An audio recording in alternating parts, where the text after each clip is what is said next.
Good morning. I'm Gloria Keith with Action Speaks again, and I want to continue the gifted education history in America. As I've been doing before, I'm reading timeline keys from the history recorded and written in A Nation Deceived, How Schools Hold Back America's Children. This is a timeline of key dates in gifted and talented education. I began with you in 1868, and we are now at 1958, but I want to insert my own history as a gifted child. Between 1958 and 1959, before I continue the reading, I will insert or give you a brief history of my life during that time in history. Gloria Hunt was a student at Eastside Elementary School, and after a few weeks in the first grade, my teacher, Mrs. Sims,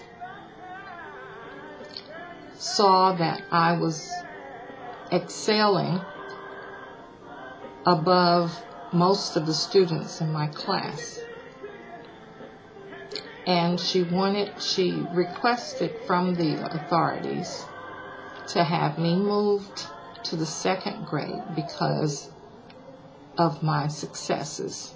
I was exceeding the first grade. I cried because I would be leaving my friends, especially my friend Annette. And after some evaluation of Annette's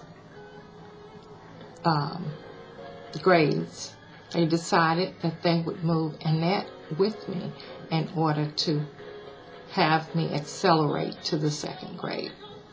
Of course, Annette cried also. We didn't understand what was going on at the time.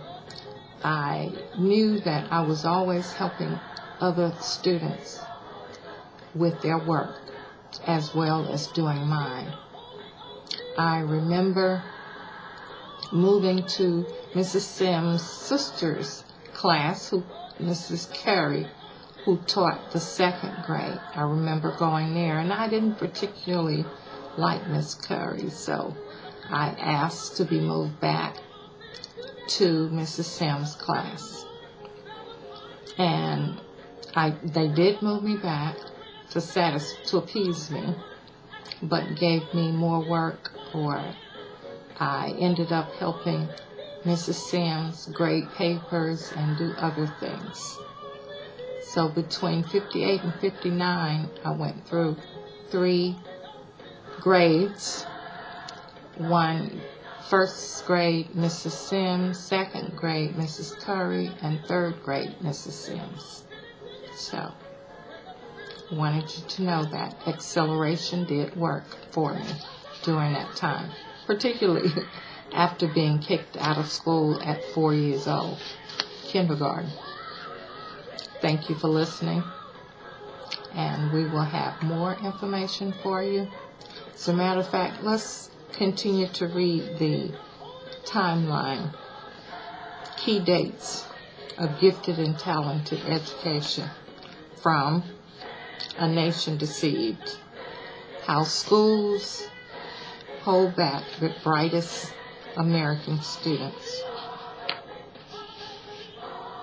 So we will go on with 1958.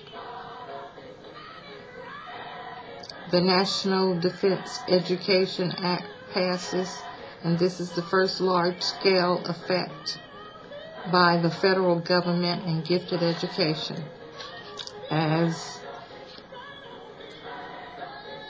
Well, I find no particular number of blacks that were included in that testing. 1964, the Civil Rights Act passes, emphasizing equal opportunity, including those in education. I guess this is the time when they start entering some specific blacks into the studies for excellence education or education for the gifted and talented. 1972, the Maryland Report. The first formal definition is issued encouraging schools to define giftedness broadly, along with academic and intellectual talent.